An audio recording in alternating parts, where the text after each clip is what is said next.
दिल्ली नगर निगम के मेयर का चुनाव अब और भी दिलचस्प हो चुका है। बीजेपी के मेयर और डिप्टी मेयर उम्मीदवार ने नामांकन कर दिया है। बीजेपी से मेयर उम्मीदवार रेखा गुप्ता और डिप्टी मेयर उम्मीदवार कमल बागदी ने नामांकन कर दिया है। आपको ये तस्वीरें दिखा रहे हैं। 6 जनवरी को मेयर और डिप्टी मेयर के लिए चुनाव होगा और आज नामांकन भरा गया। बीजेपी की तरफ से जो दोनों प्रत्याशी हैं मेयर पद के लिए और डिप्टी मेयर पद के लिए आज नामांकन दाखिल करने के लिए पहुंचे। एमसीडी के मेयर और डिप्टी मेयर पद के चुनाव के लिए आम आदमी पार्टी को वॉकओवर नहीं देने का फैसला बीजेपी ने लिया है। बीजेपी की मेयर पद की प्रत्याशी हमारे साथ मौजूद है रेखा गुप्ता जी। मैम, शैली ओबराय को किस तरह से आप चुनौती देने जा रही हैं? देखिए, चुनौती किसी व्यक्ति विशेष के लिए नहीं है। यहाँ पे लोकतांत्रिक पद्धति से भारतीय जनता पार्टी की प्रत्याशी के रूप में मैं चुनाव लड़ रही हूँ और मैं पार्षदों से भी यही निवेदन करना चाहती हूँ कि मेरिट पे वोट दें। आज उनको अपना मेयर चुनना है और दिल्ली के हित में चुनना है। आज दिल्ली की जनता ने उन्हें पार्षद बना करके भेजा है तो केवल इसलिए कि दिल्ली में काम होने चाहिए, दिल्ली बेहतर होनी चाहिए और दिल्ली जो देश की राजधानी है उसमें सुंदरता बरकरार रहनी चाहिए। तो मैं समझती हूँ कि पार्षद अपनी अंतरात्मा से वोट देंगे और वो एक मेरिट पे चुनाव लेंगे तो वो मुझे ही वोट देंगे। मेरिट के ऊपर अगर चुनाव होगा, अंतरात्मा को चुनेंगे, तो ये सब अल्फाज क्रॉस वोटिंग की तरफ जाते हैं?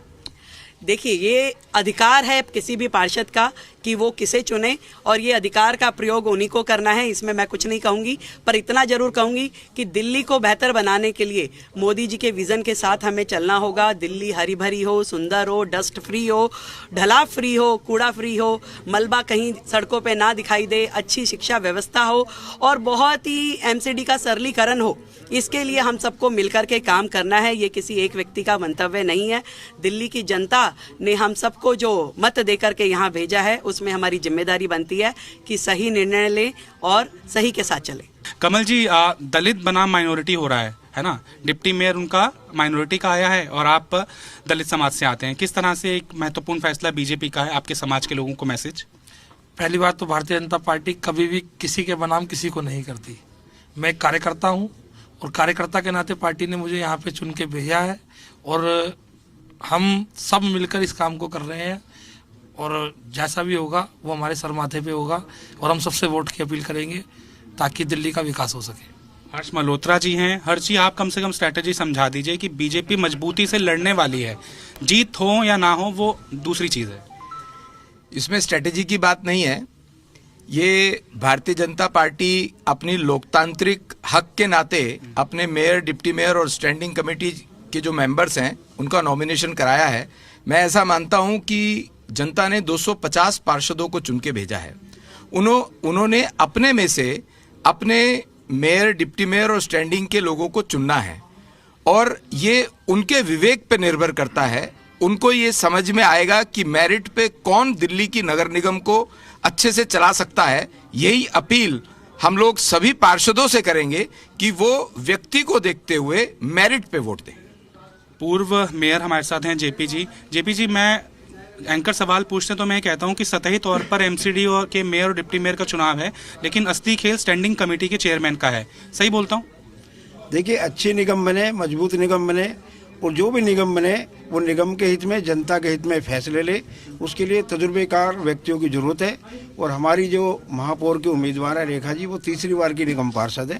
पहले निगम में काम कर चुकी है, स्टैंडिंग में काम कर चुकी है।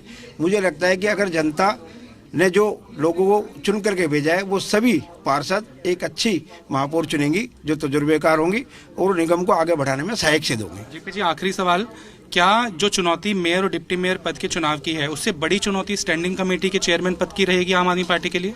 हमारे लिए कोई चुनौती नहीं है। हम लोकतांत्रिक व्यवस्था में विश्वास रखते हैं और जितनी भी ऐसी व्यवस्थाएं उसमें ठीक प्रकार से सुचिता से काम हो और अच्छे लोग आएँ, वो चुन करके जनता के हित में काम करें, लोगों के हित में काम करें और निगम को आगे बढ़ाएं। कि जो 6 सदस्य एमसीडी हाउस से स्टैंडिंग कमेटी के लिए जाएंगे उनमें दोनों पार्टियों के बराबर उम्मीदवार होंगे। 3 बीजेपी के होंगे और 3 आम आदमी पार्टी के होंगे और ऐसा माना जा रहा है कि मेयर पद का चुनाव इसलिए लड़ा जा रहा है ताकि लोकतांत्रिक प्रक्रिया को मजबूत किया जा सके, वॉकओवर ना दिया जा सके। लेकिन जो असली खेल है एमसीडी के मेयर और डिप्टी मेयर के चुनाव से इतर वो स्टैंडिंग कमेटी के चेयरमैन पद का है, जहां पर आम आदमी पार्टी को कठिन चुनौतियों का सामना करना पड़ सकता है। वीडियो जर्नलिस्ट सौरभ के साथ तरुण कुमार, जी मीडिया, दिल्ली।